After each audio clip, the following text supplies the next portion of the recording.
Masquera say Zimbabwe, welcome to our channels in confessions and deep secrets.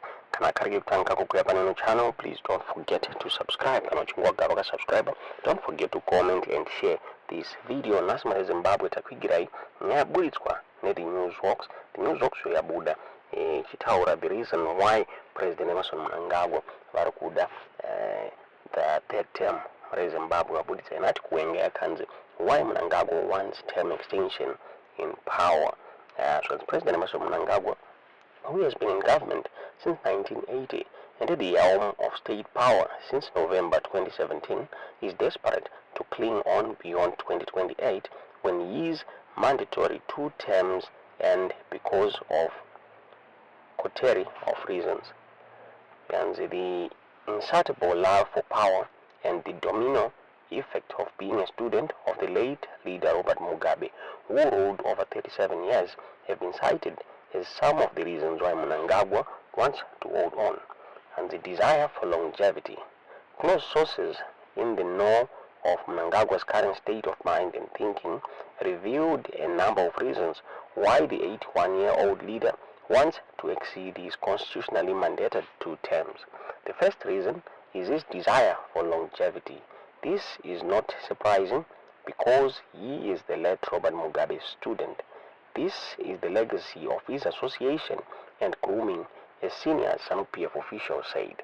Mugabe was in power from independence in 1980 until he was removed by the military in 2017. Reason number 2, trapping of power. Trappings of power. The sources also said trappings of power are making Mnangagwa want to rule longer than is provided in the Constitution. There is nothing he knows except power. He is the only surviving minister who was in cabinet from 1980. He is not prepared to be an ordinary citizen now.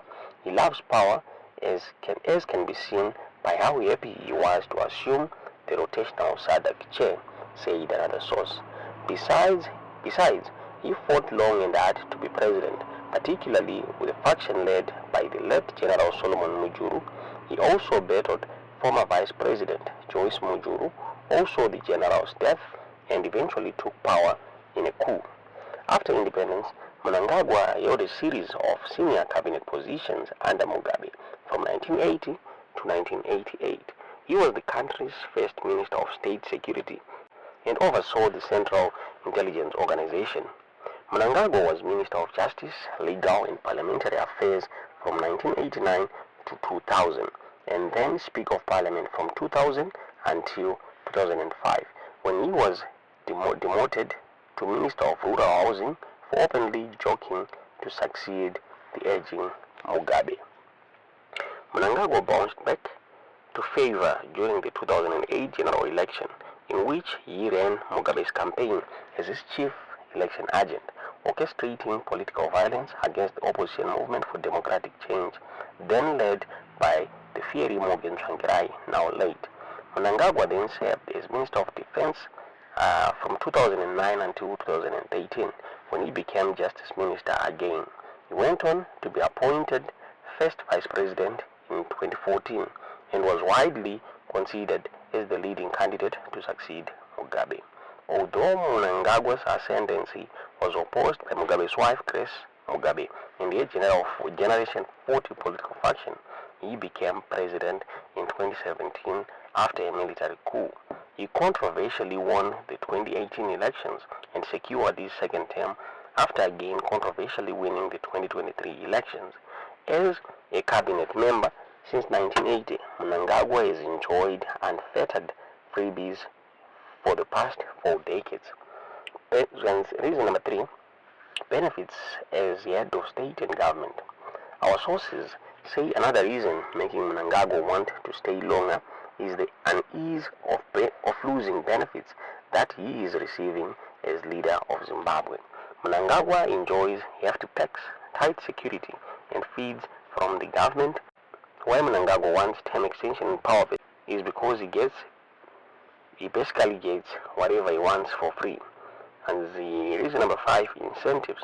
Mnangagwa also has access to lucrative government tenders, which are doled out to his blue-eyed boys, as confirmed by the recent leaked audio recordings of Witno Chivayo bragging to his erstwhile colleagues Mike Chimombe and Moses Mpofu how his close proximity to the president was giving him access to government tenders, as they wrangled over the shading of proceeds from a 100 million Zimbabwe Electoral Commission on-hand deal for the supply of election materials. Chivayo bragged that he had the capacity to influence government tenders as he had a tight grip over Mnangagwa. The incentives include having an upper hand to get tenders for his cronies, gifts from wealthy associates, and freebies, some of them bordering on bribery. His children are mining and many commercial activities as a direct result of his presidency. His wife is deeply involved in a number of deals, including the Belarusi deal, said the source. Another reason is the human rights abuses. The sources also say Mnangagwa is desperate to overstay because he could be fearing retribution over alleged past transgressions.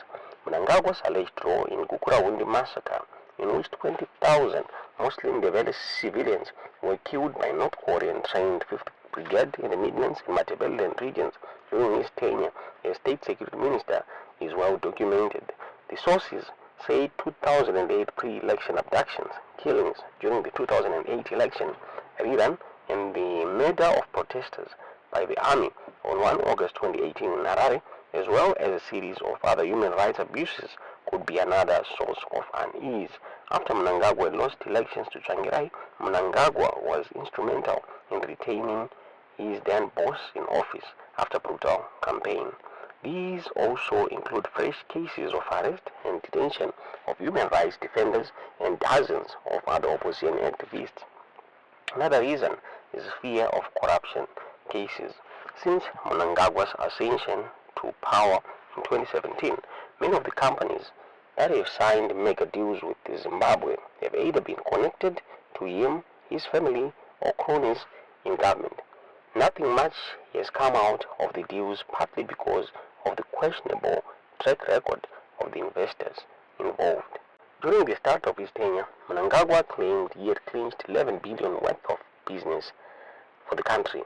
However, it then emerged the bulk of the fronted deals were spearheaded by dodgy characters. In a Part 4 Al Jazeera investigation documentary dubbed The Gold Mafia, Mnangagwa came out as Mario Puzi's Vito Brando, the godfather, or simply mafia boss. The investigation showed that different gold smuggling syndicates, looting gold and sorting away proceeds to offshore accounts, have one common thread: links to Mnangagwa. Main characters in the film who sucked Mnangagwa into the vortex of action include his own envoy and Ambassador-at-Large Jupiter Angel, a self-styled prophet who is a key interlocutor throughout the documentary. Diplomatic Mafia Ricky Dolan, Diplomatic Mafia Ewan Macmillan, Mr. Gold, Kamlesh Patini, Gold Dealer Brother Paul, and Alistair Mathias, Gold Trader the Architect. Mnangagwa's wife, Auxilia Mnangagwa, the First Lady, and Pedzai Scott Sakupanya, knew Mr. Gold, kept the president family at the center of action in the last episode. One gold smuggler described Mnangagwa, referred to in some instances as Mr. Jones, as his business partner. Another talked of him as an on and off partner whom he still meets. A third said he had kept president in the loop about gold smuggling operations. Another reason is the fear of military reprisals. Due to the fallout between Mnangagwa and the military after the 2017 coup, the aging leader could be feeling unsafe to leave power. Mnangagwa, who fancies himself as Munumutapa, a reference to historical Shona Kings, was supposed to have left in 2023 in terms of a deal with the military, but hung on to power, resulting in the fallout. He also promised to significantly improve the welfare conditions of the military, which did not happen, further worsening the fallout. Mnangagwa therefore fears if he relinquishes power.